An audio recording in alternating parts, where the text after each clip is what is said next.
Welcome into Real Talk today. I'm Michael Liptak here with Alex Sanchez and Sydney McIntyre. We're going to talk about the conviction of two football players from Vanderbilt. They were convicted of raping a 21-year-old that attended Vanderbilt University. The trial went on for a little while, and last week we found out that they were convicted. And prior to that, in 2013 at Vanderbilt University, they found that that there was not enough evidence to do any kind of extra to the players that were being charged. So what's your thoughts about Vanderbilt initially not doing enough before? I don't know. Well, I think that they can always come up with some sort of evidence.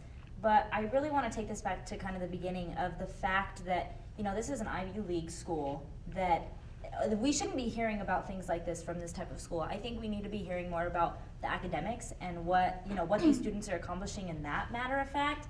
It's really sad to me that a lot of the time, 10, 15 years ago, when we were in elementary school thinking about going to college, it was always a goal for us to go to some big college and really succeed. And this type of thing, especially for the kids where we were, it's sad because this is the things that they hear from the school. They don't hear about the excellence and and how well academically these students are excelling. They're hearing about like a rape and the convictions of these students. So I just think it's sad. And I think that the reason that we're hearing about this is because they play football. Mm-hmm. And maybe we would have heard about it if it was just a normal student at the school, but I think it's really just blown up nationwide, and because they play football and are supposed to be in the limelight, highlighted, and setting a good example of what that school has to offer. I don't know how this Vanderbilt University can say that there wasn't enough evidence to do anything.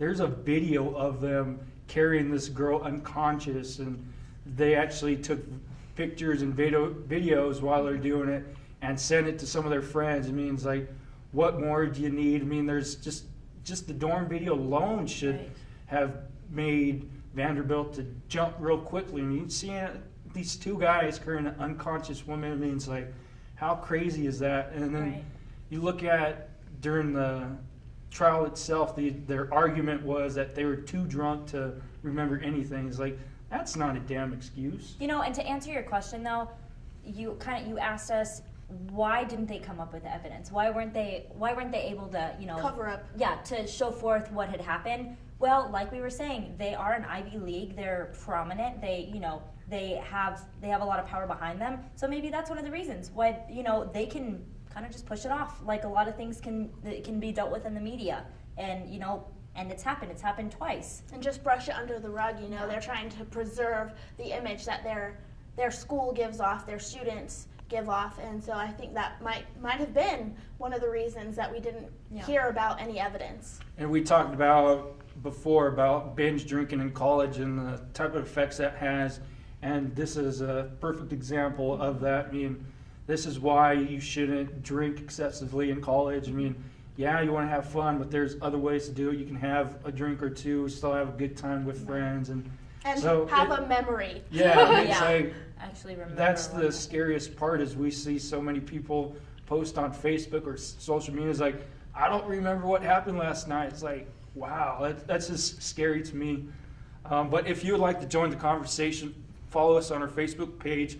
Let us know what you think about the conviction of these two Vanderbilt football players.